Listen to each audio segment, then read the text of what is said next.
Иселениците од прекуокеанските, но и европските држави кои традиционално доаѓаа да го поминат годишниот одмор дома, годинава поради пандемијата нема да се вратат во родната Битола.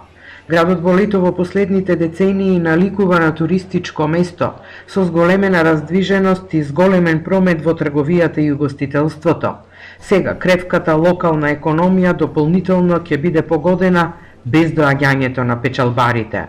Имам син кој што нема да дојде. Колку време е синот ваш во Австралија? Некаде околу 8 месеци.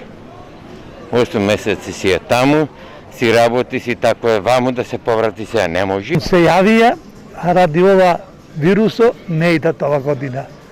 И од Австралија и од Шведска. Во последните години се променија и навиките кај нашинците, па наместо да престојуваат кај нивните роднини или пријатели, најчесто закупуваа станови или одседнуваа во некој од битолските хотели. Сега се откажани сите резервации дури до септември. Туризмот веќе живнуваше од доаѓањето на иселениците, веќе над 80% и 90% од откажувањето на резервациите ние веќе губиме. Хотелите остануваат празни.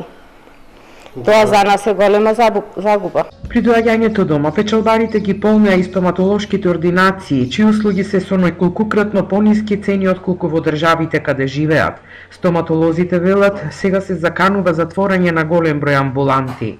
Тие конструкции што ги работат тие носат поголем прилив на пари. И да речем ја покриваат летото, ни ја покрива целата година. Ако ги немаме нив, загубите ќе бидат големи и ќе се заканува затварање на некои ординации. Дел од иселениците се враќаат, но затоа што останале без работа. Битолчани велат дека останатите, притиснати од кризата, испраќаат помалку пари за разлика од претходните години.